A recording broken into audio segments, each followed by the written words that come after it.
এইভাবে একবার fried rice বানিয়ে দেখো, সবাই তোমার নাম করবে আর বলবে এবার থেকে ফ্রাইড রাইস বানানোর হলে এইভাবেই বানাবে।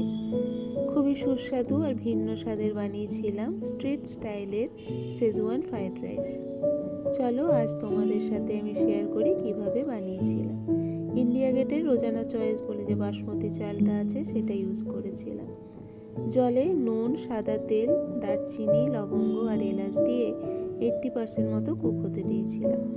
তারপর যখন চালটা বয়েল হয়ে যায়, মানে বুঝতে হবে যে চালটা এবার ইউজের জন্য রেডি, তখন সেটাকে ঝরতে দিয়ে দিয়েছিলাম। ওইদিকে কড়াইয়ে সর্ষের তেল বা সাদা তেল দিয়ে ডিমটাকে নুন দিয়ে ঝুড়ি ঝুড়ি করে ভেজে নিয়েছিলাম। তারপর ডিমটা তুলে রেখে আবার সেই কড়াইয়ে তেল দিয়ে রসুন কুচি আর আদা কুচি দিয়ে ভালো করে কুক করে নিয়েছিলাম। আগে থেকে ভেজে রেখেছিলাম ক্যাপসিকাম, গাজর আর বিনস, সেটা রসুন কুচি আর আদা কুচির সাথে ভালো করে মিক্স করে নিয়েছিলাম। তারপর মিক্স করার পরে সেদ্ধ করা চালটা দিয়েছিলাম।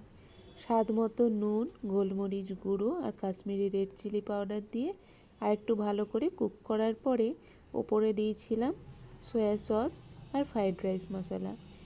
যাই হোক, এই সমস্ত মিশ্রণটাকে ওই চালটার সাথে ভালো করে মিশিয়ে নিতে হবে। এরপরেই দেখবে একটা ভীষণ সুন্দর একটা স্মেল আসছে।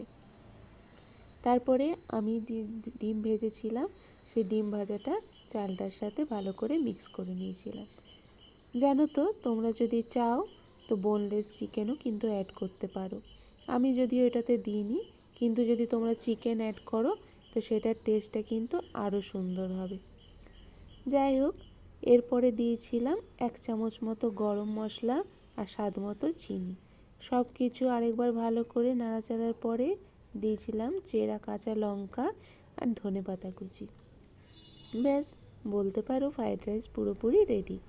আর গরম গরম চিকেনের সাথে এটা যদি পরিবেশন করে সবাইকে খাওয়াও, সবাই এমনিতেই তোমাকে বাহবা দেবে। কেমন লাগলো তোমাদের অবশ্যই কমেন্টে জানিও। টাটা।